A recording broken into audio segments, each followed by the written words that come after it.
យល់និយាយអីស្ដាប់ទៅលឺទៅវល់វល់អត់យល់និយាយអីស្ដាប់ទៅលឺទៅវល់វល់ស្ដាប់ហើយខ្ញុំសែនឆ្ងល់ថាពូនឹងនិយាយអីស្ដាប់ហើយខ្ញុំសែនឆ្ងល់ថាពូនឹងនិយាយអីអីយ៉ាមើលគេចូលរំមិនដឹងជារំស្ទាយអីអីយ៉ាមើលគេចូលរំមិនដឹងជារំស្ទាយអីរំជន់ជើងគេឯងធ្វើដូចគ្មានរឿងអីរំជន់ជើងគេឯងធ្វើដូចគ្មានរឿងអីមើលចុះគាត់ស្លៀកខោពូធ្លាក់ឲ្យដល់ដីមើលចុះគាត់ស្លៀកខោពូធ្លាក់ឲ្យដល់ដីរំរញ៉េរញ៉ៃដៃកាន់ដបស្រារំរញ៉េរញ៉ៃដៃកាន់ដបស្រាបែកដបបាត់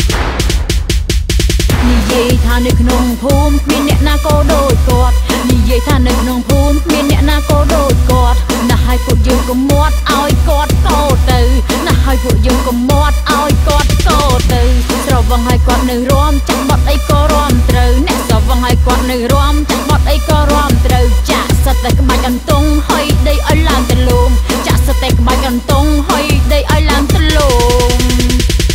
មើលបិទភ្លេងមើលគាត់រំបានទៀតអត់ណែញាក់សាច់ខ្ញុំសុំចាញ់ពួកឯងឲ្យពូអើយអត់លេងក៏រំកើតណែ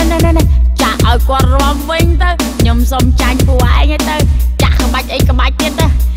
ណែដៃកាន់ដបនឹងប្រយ័ត្នតិចណាពូណាប្រយ័ត្នត្រូវគេ